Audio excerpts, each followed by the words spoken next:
money breeds privilege. Money breeds entitlement. So I call the sort of phenomenon of feet that never touch the ground, right? If people have enough money, they're whizzed to airports in cars. They don't stand in the TSA line with the unwashed masses like the rest of us do. They're taken to the best hotel suites. They don't think about where their next meal is coming from. It's brought to them. They don't do all the stuff that the rest of us do. They don't tolerate the indignities, and they don't have to regulate the same way. So when a person has money for long enough, that feet never touching the ground creates what I call this sort of privileged entitlement. Assholes. Was that maybe assholes, but maybe not. I think it's also that bubble wrapped way that they go through life. Like they actually don't understand how to use the self-checkout at Target. Paul's research is great, by the way. He's wonderful. He actually did another research study where he studied, he went to busy intersections in Orange County. He's a professor at UC Irvine, or was at the time when I met him. And they'd go to busy intersections, stop signs, not red lights.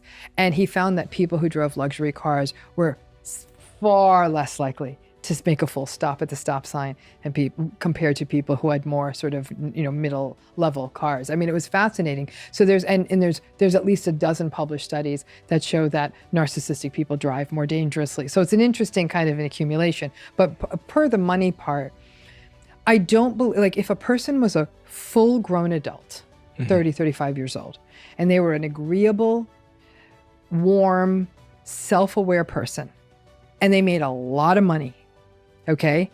I don't think you would turn them narcissistic.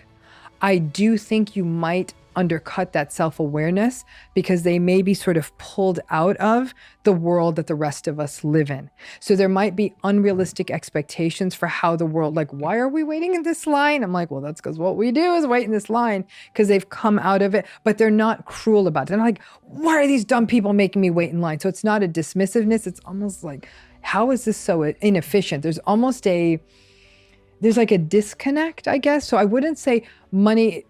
I think what he's showing is that money creates a self-centeredness, right? As you thought it might go the other way. But I think that we sort of double down on sort of keeping it. And there's an importance. I mean, money is the ultimate source of narcissistic supply because it delivers power.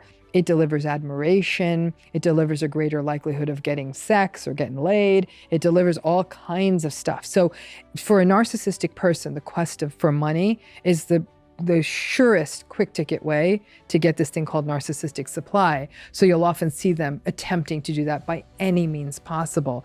So, but they're driven to the money. I don't think that the money is what makes people rotten. I think the bubble wrapping at that point makes them entitled. It's a different conversation.